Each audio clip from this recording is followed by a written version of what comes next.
سورہ رحمان میں آپ پڑھیے یسألہ من فی السماوات والارض کل یوم ہوا فی شان، ہر دن وہ ایک نئی شان میں ہوتا ہے، کہیں پر زندگی ملتی ہے، کہیں پر موت آتی ہے، کہیں زلزلے آتے ہیں، کہیں بھوکم آتی ہے، کہیں طوفان آتا ہے، کہیں قہر الہی کا نزول ہے، کہیں رحمت خداوندی کا نزول ہے، ہر دن اللہ رب العالمین ایک نئی شان میں ہے۔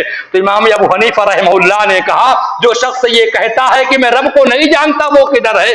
بہت سارے لوگ کہتے ہیں اللہ تعالیٰ ہر جگہ موجود ہے، غلط ہے، شرک ہے، کفر ہے، اللہ کی شان میں بے ادبی ہے۔ میرے بھائیوں، اللہ تعالیٰ عرش پر مستوی ہے، اس کا علم ہر جگہ ہے۔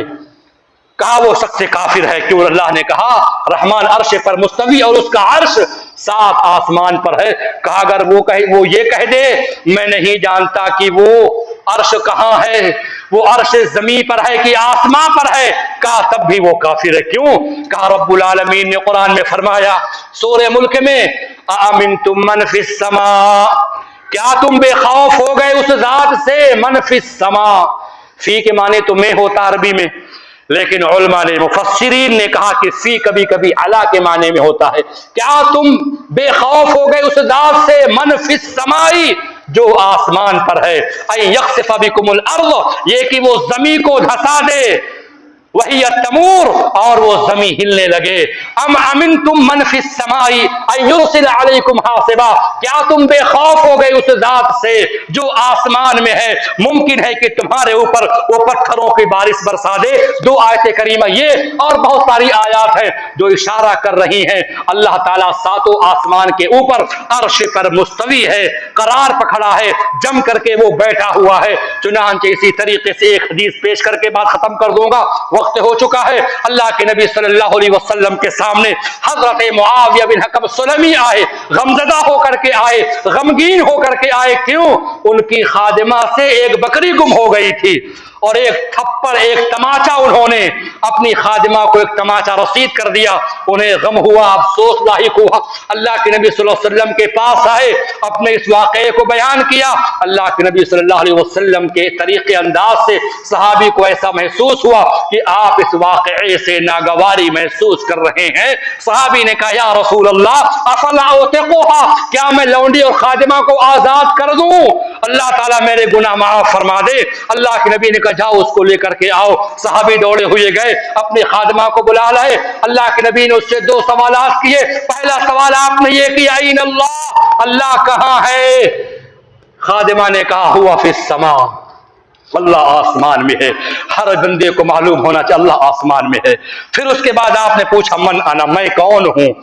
انت رسول اللہ، آپ اللہ کے رسول ہیں۔ پیارے مصطفیٰ نے فرمایا اعتقھا فإنھا مومنہ، آزاد کر دو یہ صاحب ایمان ہے۔ اللہ تعالیٰ علو ہے، علی ہے، اور اس کے بعد العظیم، اللہ رب العالمین سب سے بڑا ہے، ہر اعتبار سے بڑا ہے، علم کے اعتبار سے، قدرت کے اعتبار سے، مرتبت کے اعتبار سے، منزلت کے اعتبار سے، علم کے اعتبار سے، ہر لحاظ سے اللہ رب العالمین عظیم ہے۔ لہذا یہ آیت الکرسی کی تفاسیر تھی جس کو میں نے مختصراً بیان کرنے کی کوشش کی۔ علم والوں نے تو بہت کچھ لکھا ہے، اس کے بارے میں بڑی بڑی کتابیں لکھی ہیں، میں نے مختصر ہی طور پہ 4 خطبے کے اندر آپ کے سامنے افادیت آیت الکرسی، اور پھر اہمیت آیت الکرسی، اور پھر آیت الکرسی کی تفاسیر چند اہل علم کی نظر میں اس کو پیش کرنے کی کوشش کی۔ اللہ رب العالمین آیت الکرسی کے پڑھنے کی توفیق عطا فرمائے۔ ہر فرض نماز کے بعد پڑھیں، صبح کو پڑھیں، شام کو پڑھیں، سونے سے پہلے پڑھیں، ہر فرض نماز کے بعد پڑھیں، اور اس کو اپنے زندگی کا ایک حصہ، ایک معمول بنا لیں۔ بس بہت ہی وسیع آیت کریمہ ہے، قرآن کریم کی آیتوں کی یہ آیت سردار ہے۔ اللہ تعالی ہمیں اور آپ کو آیت الکرسی سمجھنے کی، پڑھنے کی، اس پر عمل کرنے کی توفیق عطا فرمائے، آمین۔ بارک اللہ لنا ولکم فی القرآن العظیم۔